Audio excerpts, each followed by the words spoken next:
नमस्ते। कुछ कहानियां ऐसी होती हैं जो सिर्फ सुनी नहीं जाती, वो आपका पीछा करने लगती हैं।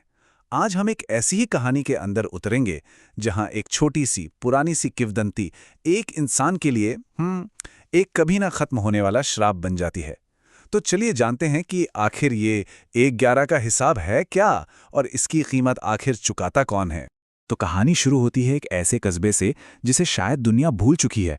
और वहां एक कहानी है, एक किंवदंती जो लोगों के दिलों में घर कर गई है।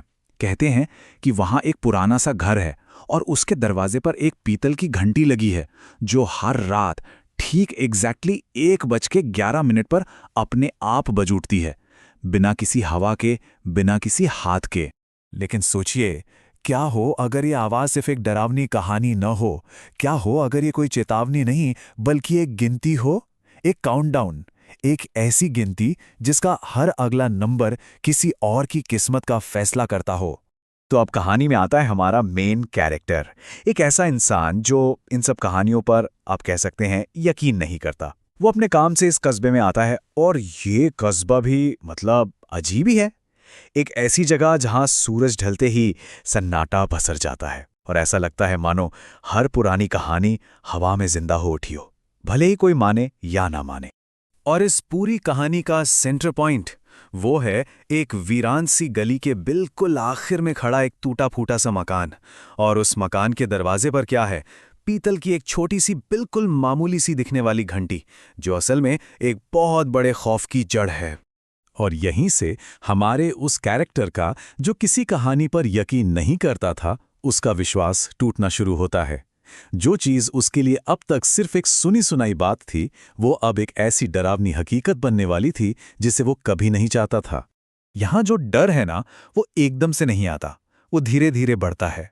और यही चीज इसे और भी भयानक बना देती है। देखिए, पहली कुछ रातें तो बिल्कुल शांत गुजरती हैं। वो इस कहानी को भूल ही जाता है, नजरअंदाज कर देता है। पर फिर तीसरी रात को ठीक 1:11 पर एक बहुत ही हल्की सी टन टन की आवाज आती है। और बस इसके बाद तो ये एक सिलसिला बन जाता है जो कभी टूटता ही नहीं।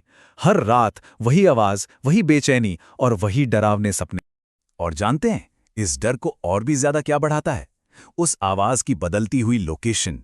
कभी लगता है कि आवाज बिल्कुल पास से आ रही है, तो कभी लगता है कि बहुत दूर से। ये एहसास होने लगता है कि ये सिर्फ एक आवाज नहीं है, बल्कि कोई है जो शिकार पर निकला है और उसका निशाना अब तय हो चुका है। अब रात का डर दिन में जवाब ढूंढने की बेचैनी में बदल जाता है। हमारा कैरेक्टर लोगों से बात करने की कोशिश करता है, इसके बारे में पूछना चाहता है, लेकिन उसे जवाबों की जगह एक ऐसी चुप्पी मिलती है जो शायद रात की उस आवाज से भी ज्यादा डरावनी थी। वो जब भी उस घंटी के बारे में बात छेड़ता, लोगों के चेहरे एकदम पत्थर जैसे हो जाते। कोई भी खुलकर बात करने को तैयार नहीं था। बस एक चीज थी जिस पर सबके सब सहमत थे, कि रात के 1:11 पर उस गली की तरफ जाना भी मत। और सच कहूं तो उस कस्बे के लोगों की ये खामोशी किसी भी भूतिया कहानी से कहीं ज्यादा डरावनी थी। तो अब एक तरफ डर है और दूसरी तरफ ये जानने की जिद कि आखिर सच क्या है। और इसी कश्मकश में फंसकर वो आखिर में फैसला करता है कि वो उस आवाज का सामना करेगा। और यहीं से कहानी अपने क्लाइमेक्स पर पहुंचती है। जैसे ही वो उस गली में अपना पहला कदम रखता है, उससे हवा में एक अजीब सा भारीपन महसूस होता है। सब कुछ एकदम ठहरा हुआ। हवा ऐसी रुकी है कि एक पत्ता तक नहीं हिल रहा। ऐसा लगता है मानो पूरी कायनात ने अपनी सांस रोक ली हो और बस उस एक पल का इंतजार कर रही हो। और फिर उस घर के अंदर सच सामने आता है, एक ऐसा सच जो सब कुछ बदल देता है। घंटी बजती है, पर आवाज दरवाजे से नहीं आ रही। उसे महसूस होता है कि घंटी उसके अपने दिमाग के अंदर बज रही है। अब डर बाहर नहीं था, डर उसके अंदर पहुंच चुका था। और यही पता चलता है उस घंटी का असली मकसद। वो किसी को बुलाने के लिए नहीं बजती थी, नहीं, वो गिनती कर रही थी। हर रात एक और परछाई की गिनती, जो उस घर के अंधेरे में हमेशा हमेशा के लिए कैद हो जाती थी। घर के अंदर जो दिखता था वो उस खौफनाक सच का सबूत था। दीवारों पर अनगिनत परछाइयां बस खड़ी थीं, बिना किसी जिस्म के। वो सब खामोशी से इंतजार कर रही थीं। ऐसा लग रहा था मानो उस घर में वक्त हमेशा के लिए थम गया हो। हमारा कैरेक्टर किसी तरह अपनी जान बचाकर उस घर से भागता है।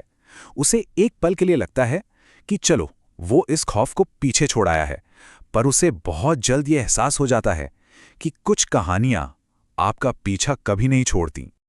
और यही कहानी का असली मतलब सामने आता है।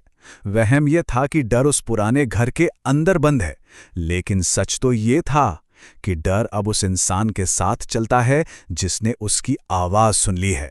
ये श्राप किसी जगह से नहीं, ये उस इंसान से जुड़ चुका था।